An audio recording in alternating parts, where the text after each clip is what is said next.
सो hey guys, welcome again. So database management system के इस video series में हमने लास्ट वीडियो में जो है माई एसक्यूएल के कंसेप्ट के बारे में जो गो थ्रू किया था। हमने प्रीवियस वीडियो में देखा था कि हम माई एसक्यूएल के थ्रू जो है बेसिकली हम डेटा को कैसे डेटाबेस को कैसे क्रिएट करेंगे, टेबल कैसे क्रिएट करेंगे, डेटाबेस को कैसे ड्रॉप करेंगे, और टेबल अगर हमें सेलेक्ट करना है, रॉ क्वेरी जो हम लिखते हैं वो कहाँ पे लिखेंगे, और साथ के साथ जो इनके basic terminology related to MySQL workbench उनके बारे में जो है हमने गो थ्रू किया था। आई एज्यूम कि आपको सारे कंसेप्ट जो क्लियर होगा। अब हम इनसे आगे बढ़ते हैं। सो बेसिकली जो हमारा नेक्स्ट यहाँ पे कंसेप्ट आने वाला है वो हमारा एसक्यूएल रिलेटेड आने वाला है कि अगर हम एसक्यूएल को गो थ्रू करें तो वहां पे हमारा क्या टर्म्स आता है, क्वेरी टर्म्स आता है। ओके, सो क्वेरी जो है बेसिकली हम यूज करते हैं अपने डेटाबेस पे कोई भी ऑपरेशन, और ऑपरेशन हम जनरली कौन सा करते हैं, तो CRUD ऑपरेशन करते हैं। तो अभी हम क्वेरी को जो है इन डिटेल में हम गो थ्रू करेंगे। सो अगर आपने हमारे इस चैनल को फॉलो किया होगा तो आपको पता होगा कि मैं जो है मैक्सिमम फोकस करता हूं प्रैक्टिकल नॉलेज पे, ना कि थ्योरेटिकल नॉलेज पे।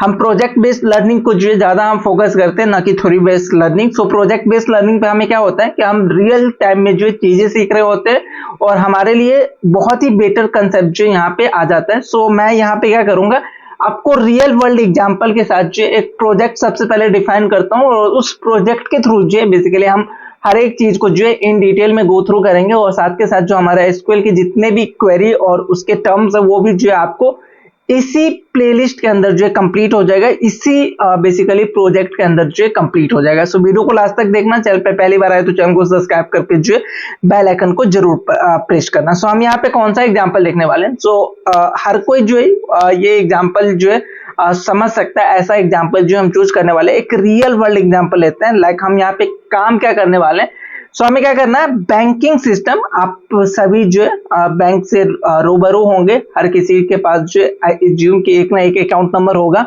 और अगर नहीं है तो उनको जो आइडिया होगा कि बेसिकली हम बैंकिंग सिस्टम के अंदर जो करते क्या है, राइट। सो यहाँ पे जो हमारा कंसेप्ट होने वाला है वो हमारा होने वाला है बैंकिंग सिस्टम को लेके। सो हम यहाँ पे क्या करेंगे, बैंकिंग सिस्टम के लिए जो हमारा डेटाबेस है उसको जो है हम काम करेंगे। सो हमारे यहाँ जो बैंकिंग सिस्टम है बेसिकली इसके अंदर हमें हर एक टर्म जो है आइडियली मिल जाता है। सो बैंकिंग सिस्टम में क्या होता है कि कस्टमर होगा, देन अकाउंट होगा, ब्रांचेज होंगे, लोन होंगे, ये सब टर्म्स जो हम बैंकिंग सिस्टम के अंदर जो यूज करते हैं, राइट।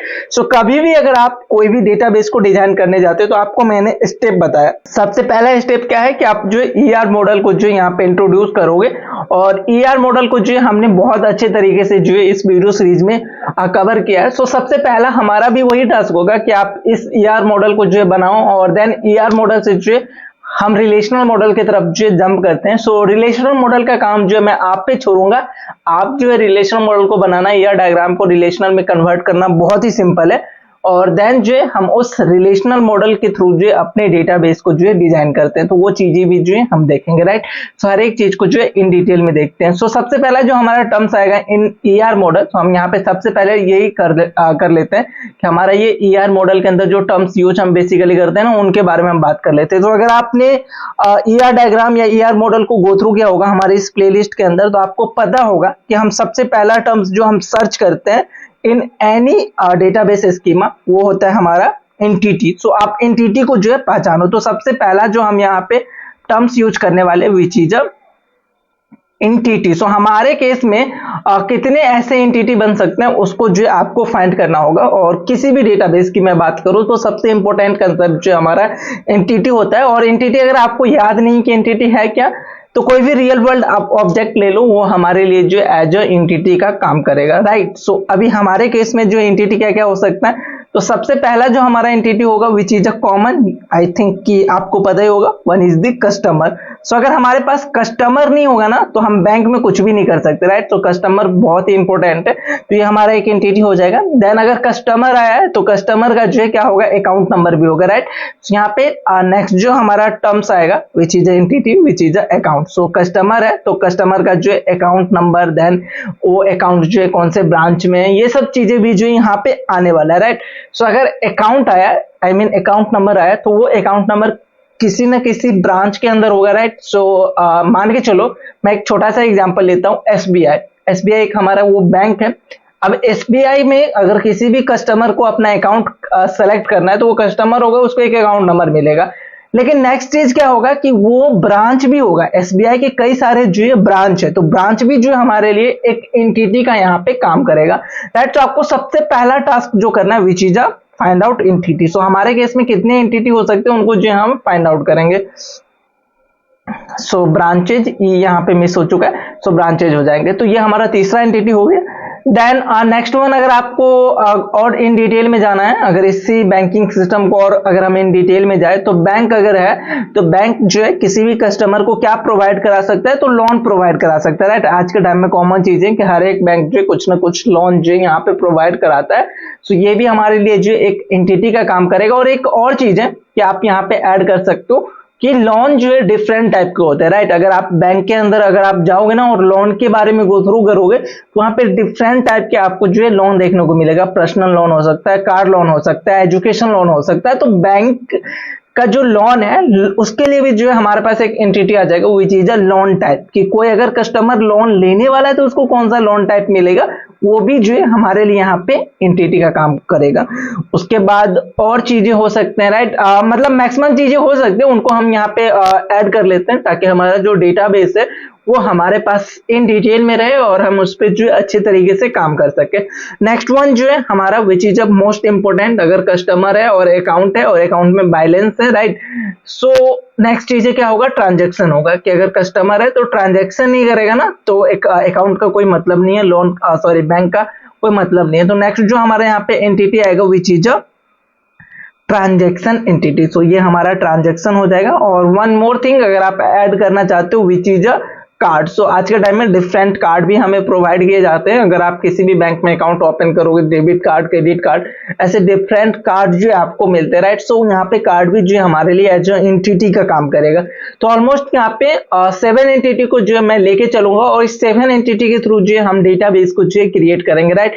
सो ये एंटिटी और भी हो सकते हैं, आप गो थ्रू कर सकते हो, रियल लाइफ एग्जांपल में आप इसको और ऑप्टिमाइज कर सकते हो, लेके आ सकते हो, लेकिन एज ऑफ नाउ हम इतने एंटिटी को जो है लेके चल रहे हैं, राइट। सो हमें सबसे जो पहला टर्म्स यहाँ पे ढूंढना था which is the entity. So how much entity we are use, so basically there was a 7 entity in our case, right. So अभी हम 7 इस एंटिटी को जो है लेके चलेंगे आगे, फर्दर इस पे हम जो है बात करेंगे। सो अगर एंटिटी मिल गया तो नेक्स्ट टर्म जो है अगर आपको याद हो तो हम नेक्स्ट टर्म यहाँ पे क्या सर्च करते हैं, which is the attribute, right. So किसी भी एंटिटी के लिए जो डिफरेंट जो है हमारे पास क्या क्या हो सकते हैं, एट्रीब्यूट्स हो सकते हैं। सो अब ये एट्रीब्यूट्स का कंसेप्ट अगर आपको याद नहीं है तो मैं आपको याद दिला दूं कि किसी भी एंटिटी के लिए आप कोई भी एंटिटी पिक कर लो और उस एंटिटी के जितने भी प्रॉपर्टी होंगे बेसिकली वो हमारे लिए जो एज यहाँ पे एट्रीब्यूट काम करने वाले हैं, राइट। सो अगर आपको याद नहीं है ER डायग्राम तो आप एक बार उसके वीडियो को भी जो गो थ्रू कर सकते हो, इसी प्लेलिस्ट में आपको मिल जाएगा। सो बेसिकली एट्रीब्यूट का जो है कंसेप्ट समझ में आ गया हो। तो यहाँ पे हमारे पास टोटल एंटिटी है, तो इस 7 एंटिटी को जो है हम गो थ्रू करेंगे with their attribute. So as of now मैं एक कस्टमर के लिए जो है यहाँ पे एट्रीब्यूट आपको बता देता हूँ कि कस्टमर के लिए हमारे पास कितने एट्रीब्यूट यहाँ पे हो सकते हैं। तो सबसे पहला जो कॉमन चीज है जो कि हम यहाँ पे स्टोर कराने वाले हैं for customer, so every customer has a customer ID, right. So अगर आप कस्टमर को अपने टेबल के अंदर स्टोर कराओगे तो हर एक कस्टमर के लिए जो you have a unique ID which is a customer ID. और ये जो हमारा कस्टमर आईडी होगा विच is a unique in the sense कि ये हर एक कस्टमर के लिए जो यूनिक होना चाहिए। अगर आपने कोई एक ऐसा आईडी यूज कर लिया तो वो किसी और कस्टमर को जो रिपीट नहीं होगा। सो दैट्स वाई यहाँ पे मैंने लिखा है कि कस्टमर आईडी जो हमें यूनिक होना चाहिए, राइट। सेकेंड वन जो हम यहाँ पे यूज करने वाले हैं इन customer as a attribute which is a branch ID. So next जो हमारा यहाँ पे बेसिकली एंटिटी है which is a branch. So branch के पास जो कई सारे डिटेल होंगे, राइट। सो ब्रांच के लिए अगर एट्रीब्यूट का बात करोगे तो ब्रांच का नेम होगा, देन एक चीज और होगा विच इज अ ब्रांच आईडी, मतलब ब्रांच आईडी होगा ना, हर एक ब्रांच का एक आईडी होगा, राइट, जो कि यूनिक होगा हर एक के केस में। तो यहाँ पे हमारा जो है कस्टमर का ब्रांच आईडी होगा कि वो कस्टमर कौन से ब्रांच से जो है बिलोंग कर रहा है, तो यहाँ पे हमारा ब्रांच आईडी होगा, राइट। सो ये हमारा ब्रांच आईडी हो जाएगा। थर्ड जो हमारा यहाँ पे एट्रीब्यूट होगा विच is a customer first name, कि कस्टमर का जो है फर्स्ट नेम क्या है, यहाँ पे हमारा कस्टमर का फर्स्ट नेम हो जाएगा। देन और भी एक एट्रीब्यूट आप ऐड कर सकते हो विच इज अ लास्ट नेम, कि कस्टमर का जो है लास्ट नेम क्या है वो भी आपके लिए जो यहाँ पे एज ए एट्रीब्यूट हो जाएगा। और देन जो है और एट्रीब्यूट हम क्या क्या स्टोर कर सकते हैं as a customer information which is a gender, कि कस्टमर का जेंडर क्या है, और जेंडर जो है आइडियली मेल या फीमेल होगा, इसी दोनों में से जो हम एज ऑफ नाउ ऐसा लेके चल रहे हैं कि जेंडर जो या तो मेल होना चाहिए या फीमेल होना चाहिए।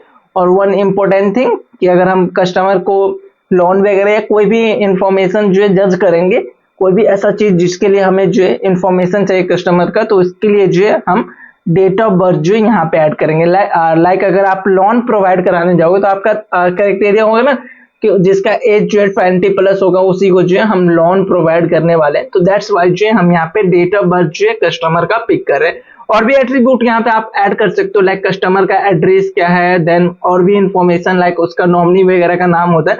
तो हम इन डिटेल में नहीं जाते, अभी इतना अगर हम इंफॉर्मेशन लेके चले तो इतनी इंफॉर्मेशन पे से भी जो है हम आगे काम कर सकते हैं। तो ये हो चुका है हमारा कस्टमर के लिए जितने भी एट्रीब्यूट हमें चाहिए, एटलीस्ट ये सारे एट्रीब्यूट जो हमें चाहिए। बाकी जो हमारा एंटिटी है इस वीडियो में मैं आपको डिस्कस करूंगा, लेकिन उनसे पहले मैं आपसे रिक्वेस्ट करता हूं कि फॉर एवरी एंटिटी आप जो एट्रीब्यूट डिसाइड करो कि हमारे पास कौन कौन से एट्रीब्यूट हो सकते हैं और रिलेशन यहाँ पे ऐड करो। लाइक यहाँ पे एक रिलेशन कैसा है कि कस्टमर जो है मतलब कस्टमर के पास जो है यहाँ पे ब्रांच होगा, राइट। सो ब्रांच और कस्टमर जो है हमारा एक दूसरे के साथ जो लिंक है। सेम और भी आप जो यहाँ पे रिलेशन ऐड कर सकते हो, तो वो सब जो इंफॉर्मेशन यहाँ पे आप जो ऐड करोगे, देन अगर आप इसको गो थ्रू करोगे इन डिटेल में तो आपको और भी चीजें जो है समझ में आएगा। सो आज के लिए इतना ही। अगर इसमें कोई डाउट है तो आप कमेंट करके पूछना। बाकी इन टास्क को जो एक बार खुद से कंप्लीट करके देखना जितना भी हो सकता है। बाकी मैं नेक्स्ट वीडियो में तो आपको बताऊंगा ही, लेकिन अगर आप खुद करोगे तो चीजें ज्यादा समझ में आएगा, राइट। तो आपको ऑलरेडी पता है एट्रीब्यूट क्या है, कितने एंटिटी के साथ जो है मैं जाने वाला हूं, ये भी मैंने आपको बता दिया। तो जस्ट आपका क्या काम है कि आप इन एंटिटी के रिस्पेक्ट में जो है एट्रीब्यूट को फाइंड आउट करो। सो आज के लिए इतना ही। हम मिलते हैं नेक्स्ट वीडियो में जहां पे जो है हम इनसे आगे के टर्म्स के बारे में जो है गो थ्रू करेंगे।